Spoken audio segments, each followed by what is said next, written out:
Hello दोस्तों, स्वागत है आप सभी का बीजी नेट क्लासेस में।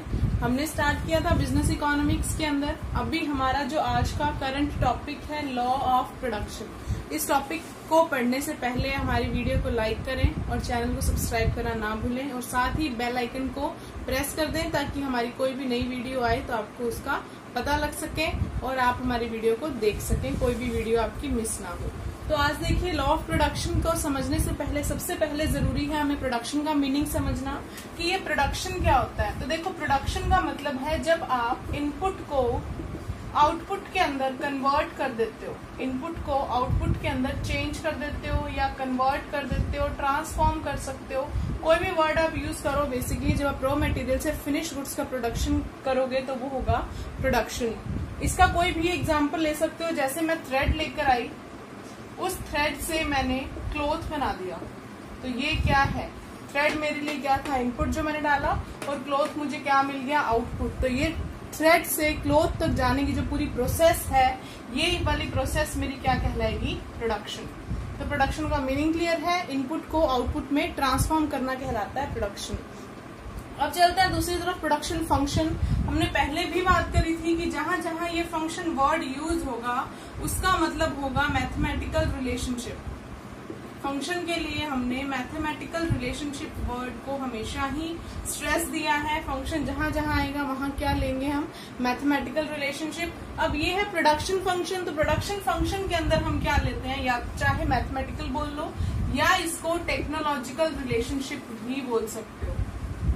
मैथमेटिकल या टेक्नोलॉजिकल रिलेशनशिप किसके बीच में? वही इनपुट और आउटपुट के बीच में। जब आप इनपुट और आउटपुट के बीच का रिलेशन टेक्नोलॉजिकल फॉर्म में या मैथमेटिकल फॉर्म में रिप्रेजेंट करते हो तो उसे बोला जाएगा प्रोडक्शन फंक्शन। तो प्रोडक्शन फंक्शन होता क्या? देखो, Q is equals to Q यानी आउटपुट क्वालिटी, फंक्शन ऑफ। किसका फंक्शन मैं ले सकती हूँ? रॉ मटेरियल का, लेबर का, लैंड बिल्डिंग का, कैपिटल का, ऐसे कुछ भी मैं ले सकती हूँ। जो जो मैं इनपुट डाल रही हूँ वो सारे इनपुट मैं इसके अंदर ले लूंगी, तो वो मेरे पास क्या बन जाएगा? Production function. यानी आउटपुट का जब मैंने इनपुट के साथ फंक्शनल, मैथमेटिकल या टेक्नोलॉजिकल रिलेशनशिप रिप्रेजेंट किया तो वो मेरे पास क्या बन गया? Production function. क्लियर है प्रोडक्शन फंक्शन? अब हम चलते हैं हमारे main topic law of production की तरफ कि लॉ ऑफ प्रोडक्शन क्या होता है। लॉ ऑफ प्रोडक्शन को समझने से पहले हमने इसको दो पार्ट्स में डिवाइड किया, शॉर्ट रन और लॉन्ग रन। देखो, शॉर्ट रन का टाइम पीरियड बहुत कम टाइम पीरियड होता है और लॉन्ग रन का टाइम पीरियड ज्यादा है। तो शॉर्ट रन के अंदर आप सारे फैक्टर्स चेंज नहीं कर सकते हो। जैसे आप शॉर्ट रन के अंदर अपनी बिल्डिंग को चेंज नहीं कर सकते हो जल्दी से, कोई एक्सेप्शंस हमेशा होते हैं, लेकिन आप उसको हर बार बिल्डिंग चेंज नहीं कर सकते हो कि मैं हर 2 महीने में अपनी बिल्डिंग चेंज कर रही हूँ, ऐसा पॉसिबल नहीं होता। तो शॉर्ट रन में कुछ फैक्टर्स हैं वो स्टेबल रहते हैं, फिक्स रहते हैं, और लॉन्ग रन के अंदर सारे फैक्टर्स हैं वो चेंज होते रहते हैं, सारे वेरिएबल रहते हैं। तो हमें आज की क्लास के अंदर पढ़ना है शॉर्ट रन का टॉपिक। शॉर्ट रन के अंदर जो हमें लॉ समझना है वो है लॉ ऑफ वेरिएबल प्रोपोर्शन। कौन सा लॉ है? Law of variable proportion.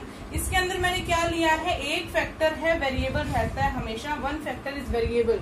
कौन सा रहेगा? वो लेबर। यानी आप लेबर चेंज कर सकते हो, आप लेबर 10 दिन में चेंज कर सकते हो, 1 मंथ में चेंज कर सकते हो, कितना भी शॉर्ट टाइम ले लो आप लेबर को उसमें चेंज कर सकते हो। इसीलिए मैंने लेबर को यहाँ पे क्या लिया है? वेरिएबल, या जो चेंज होती रहती है कंटिन्यू। और जो बाकी जो भी मेरे प्रोडक्शन के फैक्टर्स रहेंगे वो सारे फैक्टर्स मैंने क्या लिए हैं यहाँ पे? कांस्टेंट यानी फिक्स।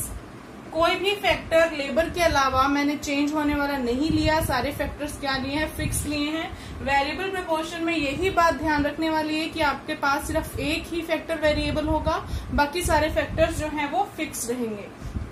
इसके अलावा वेरिएबल प्रोपोर्शन के और कौन कौन से नाम हैं? एक है return to factor, laws of returns और law of non proportional returns.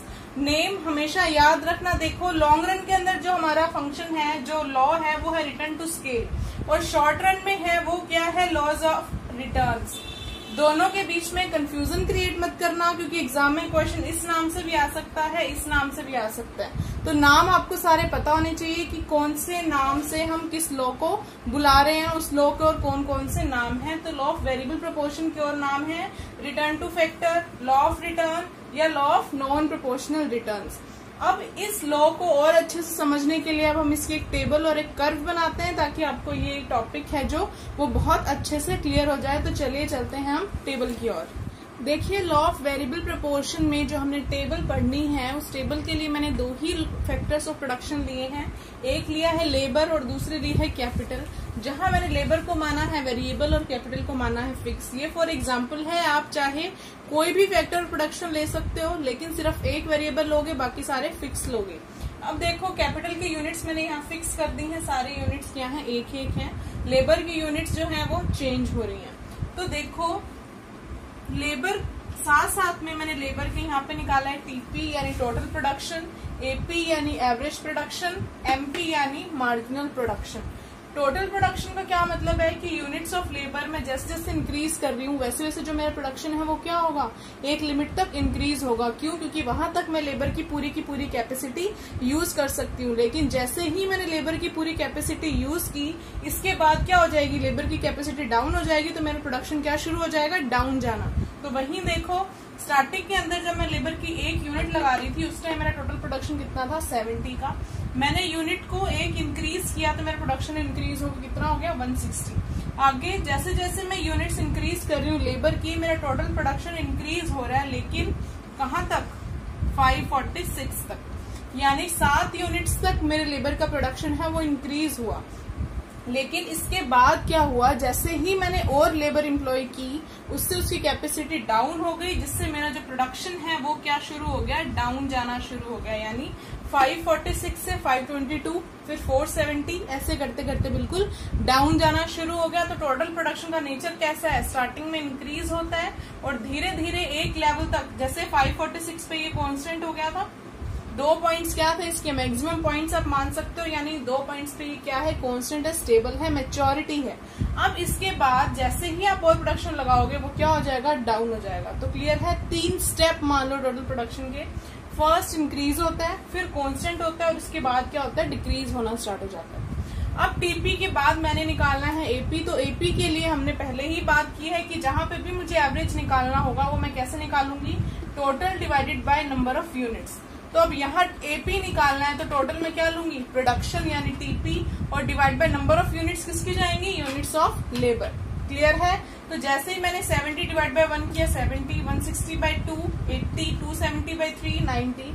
ऐसे जैसे जैसे मैं टीपी को यूनिट्स ऑफ लेबर से डिवाइड करती गई, मुझे क्या मिल गया यहाँ पे, एपी यानी एवरेज प्रोडक्शन। तो एवरेज प्रोडक्शन अगर आप देखोगे तो ये क्या है, देखो पहले इंक्रीज हो रहा है स्टार्टिंग के अंदर, जैसे यहाँ से लेकर यहाँ तक ये इंक्रीज हुआ, फिर ये कांस्टेंट हो गया, इसके बाद ये लगातार क्या जा रहा है, डाउन जा रहा है, यानी डिक्रीज हो रहा है। ये बहुत ही फास्ट है। अब टोटल प्रोडक्शन आप देखोगे तो ये काफी देर तक इंक्रीज हुआ, लेकिन एवरेज आप देखोगे तो सिर्फ थोड़ा ही इंक्रीज हुआ, कांस्टेंट होने के बाद ये फिर से क्या शुरू हो गया, डाउन जाना स्टार्ट हो गया। अब चलते हैं मार्जिनल की तरफ, एमपी मार्जिनल प्रोडक्शन। अब हमने बात की थी कि जब भी मुझे एमपी निकालनी है तो मैं क्या करूंगी, TP N minus TP N minus 1। अब देखो 70 और 160 में से 70 लेस किया तो क्या मिला, 70। 270 में से 160 माइनस किया तो 90। 360 में से 270 माइनस किया तो 110। ऐसे जैसे जैसे आप टीपी में से माइनस करते जाओगे वैसे वैसे आपको एमपी मिलती जाएगी। एमपी आप कैलकुलेट कर सकते हो। तो एमपी का नेचर क्या हुआ, ये देखो पहले एमपी भी क्या हो रही है, इंक्रीज हो रही है, यहां से लेकर यहां तक इंक्रीज हुई। जहां ये एपी कांस्टेंट हुई थी यानी 90-90, एपी जहां कांस्टेंट हुई वहां पे एमपी भी कितनी हो गई, एपी के इक्वल हो गई। एपी और एमपी दोनों बिल्कुल इक्वल है। इसके बाद एपी भी डिक्रीज हो रही है और एमपी भी डिक्रीज हो रही है। तो ये पॉइंट्स ध्यान रखना। हमारे जो इसमें से क्वेश्चन कवर होता है वेरिएबल प्रोपोर्शन में से, वो कवर होता है इन तीनों की रिलेशनशिप में से। टीपी, एपी और एमपी के बीच में क्या रिलेशन है, तो उस रिलेशन को अब हम एक कर्व की फॉर्म में समझते हैं। देखो ये मैंने बनाया एक्स एक्सिस और वाई, यहाँ मैंने ली है लेबर की यूनिट्स और यहाँ है मेरे पास टीपी, एपी और एमपी। क्लियर है। इन डाटा से आप कर्व बना सकते हो, मैं ये डाटा यूज नहीं कर रही हूँ। देखो मैंने टीपी ली, ये यहाँ पे ये 2 पॉइंट तक टीपी कांस्टेंट थी, इसके बाद देखो डिक्लाइन हो रही है। स्टार्टिंग में टीपी इंक्रीज हुई, 2 पॉइंट्स पे टीपी कांस्टेंट हुई और इसके बाद ये आगे जाके क्या हो रही है, डिक्रीज हो रही है। टीपी का समझ आ गया केस क्या है। फिर चलते हैं एपी की तरफ। एपी के अंदर क्या है, पहले इंक्रीज होगी, इसके बाद कांस्टेंट होगी और फिर डिक्रीज होगी। ये है एपी। यहाँ पे ये क्या होगी, मैक्सिमम होगी, ठीक है। इसके बाद जा रही है डिक्लाइन। अब चलते हैं थर्ड एमपी की तरफ। तो एमपी के अंदर आपको दो चीजें ध्यान रखनी है।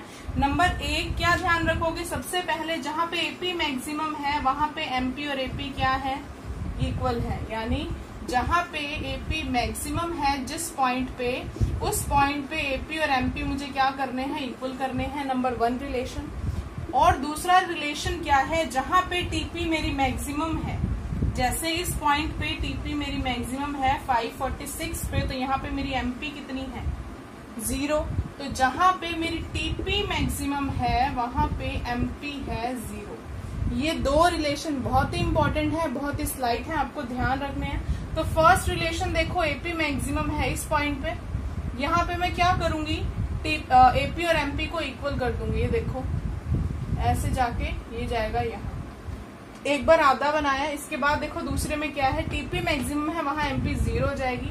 अब इस पॉइंट पे टीपी मैक्सिमम है यहाँ, तो यहाँ पे एमपी कितनी होनी चाहिए, 0 होनी चाहिए। तो मैं इस कर्व को कैसे लेके जाऊंगी, इस तरीके से, ताकि यहाँ पे जो मेरी एमपी है वो क्या हो जाए, 0 हो जाए।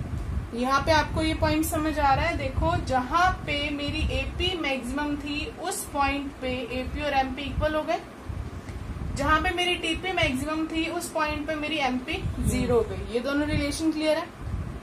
अब थर्ड की तरफ चलो। थर्ड के अंदर क्या निकलेगा यहाँ पे कि आपकी टीपी इंक्रीज हो रही है,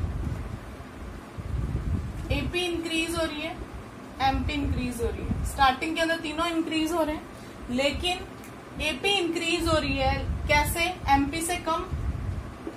एपी इंक्रीज हो रही है लेकिन एमपी ज्यादा फास्ट इंक्रीज हो रही है। देखो एमपी एपी से ऊपर है, एपी है ये नीचे वाली और एमपी है ये ऊपर वाली। तो ऊपर वाली यानी कि ज्यादा है, तो एमपी क्या है, ज्यादा इंक्रीज हो रही है। क्लियर है। इसके बाद जब ये डिक्रीज होती है, एपी डिक्रीज हो रही है तो एमपी भी डिक्रीज हो रही है। जैसे जैसे एपी डिक्रीज हो रही है जहां से, वहीं से एमपी डिक्रीज हो रही है। लेकिन अब एमपी से फास्ट जा रही है एमपी, तो फिर यहाँ पे एमपी क्या है, फास्ट है। यानी एमपी अगर बढ़ेगी तो भी एपी से फास्ट होगी, अगर कम होगी, घटेगी तो भी एपी से फास्ट ही घटेगी। एमपी हमेशा फास्ट रहेगी, किससे, एपी से। ये चीज ध्यान रखना। अगर एमपी बढ़ रही है तो भी फास्ट है, अगर एमपी घट रही है तो भी फास्ट है, किससे, हमेशा एपी से। तो ये रिलेशनशिप क्लियर है। ये मेन बड़े बड़े रिलेशन 4 जिनमें से क्वेश्चन कवर होता है, ये रिलेशन क्लियर है आप लोगों को। एक बार फिर से इनको रीड कर लेना, कुछ ना समझ आए तो कमेंट सेक्शन में जरूर पूछना। इसके बाद देखिए अब इसकी 3 स्टेजेस हमने करनी है। वो स्टेजेस कौन कौन सी होंगी, लॉ ऑफ वेरिएबल प्रोपोर्शन के अंदर बेसिक 3 स्टेजेस होती हैं। एक होती है इंक्रीजिंग रिटर्न्स, दूसरी है डिक्रीजिंग रिटर्न्स, और इसके बाद तीसरी है हमारे पास नेगेटिव रिटर्न्स। इंक्रीजिंग, डिक्रीजिंग और नेगेटिव। इंक्रीजिंग रिटर्न के अंदर क्या मतलब है, तीनों इंक्रीज हो रहे हैं स्टार्टिंग के अंदर, टीपी भी, एपी भी और एमपी भी, तो इसीलिए इसको क्या बोला गया, इंक्रीजिंग रिटर्न्स। सेकंड के अंदर डिक्रीजिंग यानी टीपी भी डाउन, एपी डाउन और एमपी भी डाउन। और थर्ड के अंदर नेगेटिव रिटर्न्स के अंदर टीपी क्या होगी, टीपी भी डिक्लाइन जाएगी, एपी भी डिक्लाइन जाएगी और मार्जिन प्रोडक्शन वो क्या हो जाएगा, नेगेटिव हो जाएगा। अब इन 3 स्टेजेस को अगर मुझे इस कर्व के अंदर बताना हो तो देखो, एक तो ये, इसके बाद जहां पे ये कट हो रहे हैं ना, एक स्टेज यहाँ पे, फर्स्ट, सेकंड और थर्ड। देख लिया, फर्स्ट के अंदर तीनों इंक्रीज हो रहे हैं, एपी भी, टीपी भी और एमपी भी। सेकंड के अंदर क्या हो रहा है, टीपी अपने मैक्सिमम पॉइंट तक पहुंच रही है, एमपी और एपी डाउन जा रहे हैं और एमपी क्या हो रही है, 0 हो रही है। जहां पे टीपी मैक्सिमम है वहां एमपी क्या हो रही है, 0 हो रही है सेकंड स्टेज में। थर्ड में हम चलते हैं नेगेटिव, यानी एमपी नेगेटिव हो गई तो टीपी क्या है, डिक्लाइन जा रही है और एपी तो ऑलरेडी डिक्लाइन ही थी। इसमें एक चीज और ध्यान रखने वाली है कि एपी कभी भी 0 नहीं होगी। क्यों, क्योंकि किसी भी एक्सिस को टच नहीं करेगी एपी, इसीलिए एपी हमने क्या रखी है, ऊपर रखी है, एपी को बिल्कुल एक्सिस से टच नहीं करवाया। अब ये तीनों स्टेजेस क्लियर है। लॉ ऑफ वेरिएबल प्रोपोर्शन को समझने के बाद एक इम्पोर्टेंट क्वेश्चन ये उठता है कि कोई भी प्रोड्यूसर है वो प्रोडक्शन कौन सी स्टेज तक करेगा शॉर्ट रन में, फर्स्ट पे, सेकंड पे या थर्ड पे।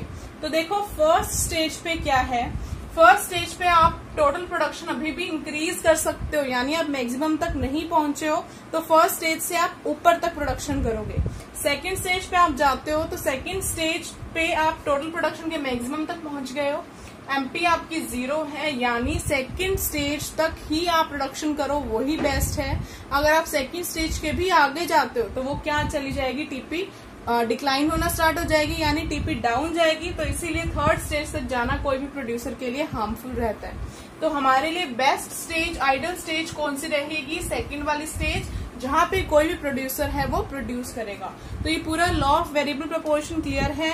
लॉ ऑफ वेरिएबल प्रोपोर्शन के अंदर आपको जो मेन चीजें ध्यान रखनी है वो है, एक तो ये रिलेशनशिप, इसके बाद ये इसकी स्टेजेस की कौन सी स्टेज में कौन सा और है। आगे का टॉपिक हम करेंगे नेक्स्ट क्लास में। तब तक के लिए थैंक यू और बाय।